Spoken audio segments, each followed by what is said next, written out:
Quid pro quo. John Bolton needs to testify, not simply for the Congress, not for Adam Schiff, but for the American people. He was at the center of the president's national security power.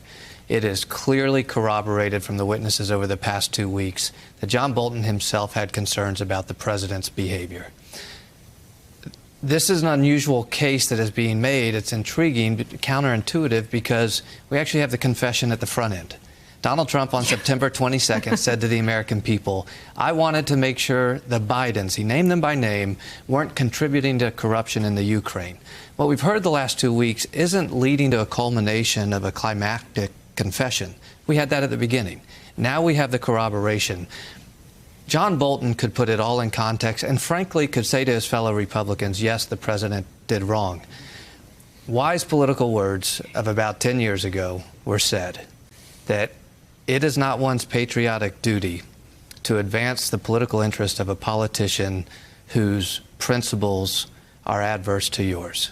That is not the calling of patriotism.